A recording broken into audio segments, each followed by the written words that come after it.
sometimes I get these movies, like usually older movies, but even some newer movies,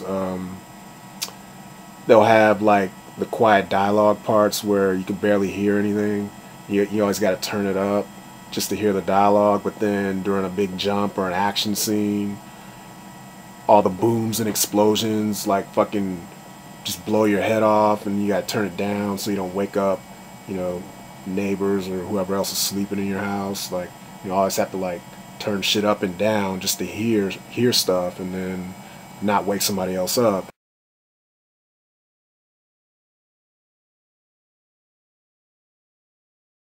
When I'm DVD browsing, shopping for DVDs, like at let me see, I don't know, any department store, and it's like every time I go into an empty aisle, thinking I'll have space, just to be, move around freely, stuff like that, read, take my time.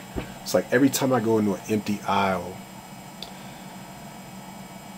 inevitably someone else shows up there right when I get there or right after I get there, and they always got to walk so close to me, like they'll either get in my way, get in the way of the section I'm trying to look at, and they'll take forever to go away, and it's like, I don't know, they always stand right in front of it, and I'm always like standing a little bit away just to be courteous and give people space, but they never, show me the same courtesy. And yeah, they always block the section I'm trying to look at, or whenever it's a narrow aisle, I have to bend over or crouch down just to look at the bottom sections, like at FYE, the one I go to. And every time I crouch down, people crowd around me on top, like I'm in their way, so then I'm the bad guy.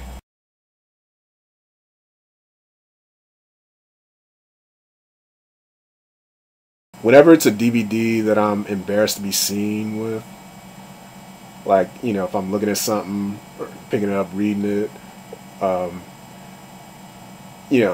right there, somebody always shows up when when I think I have some privacy, and it's like, I don't know, if it's like a chick flick or some corny family movie that normally somebody like me wouldn't associate with that type of taste in movies, I guess.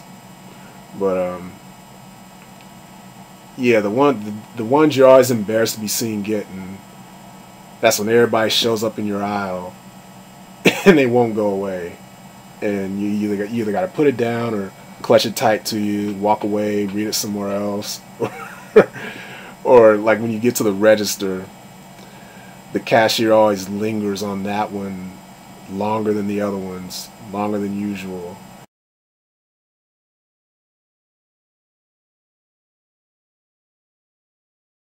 Movie companies that don't put the dates on their movies, like the release year, like 98, 2008, blah blah blah. I noticed lately that sometimes, like some movie companies, they don't put dates on their movie. I think New Line Cinema, I never see dates at the end of their movie credits anymore, and I never see it on their DVDs anywhere. And I hate when they don't date the movies, because I always like to know how old or when a movie was made without having to look it up on IMDb.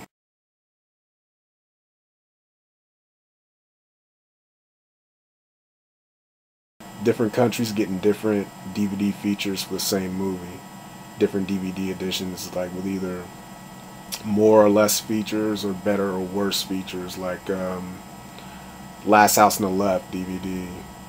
First, we in the US, we got the 2002 edition with like, decent features, but then find out the UK version had all the other features this new edition that just came out this year has.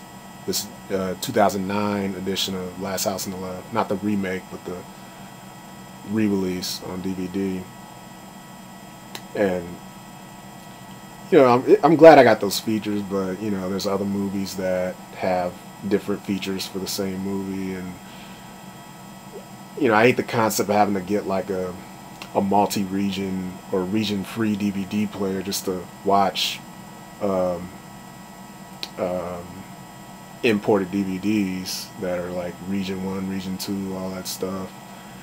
This whole region crap, I don't, they didn't do that with a VHS, and I don't see why they need to do it with DVDs. I mean, as long as you're paying for it, import or not, as long as you're paying for it, like, what's there to worry about? I mean, why should it be against some kind of rule just to watch another country's DVD? I don't know. If anyone can explain that to me, tell me.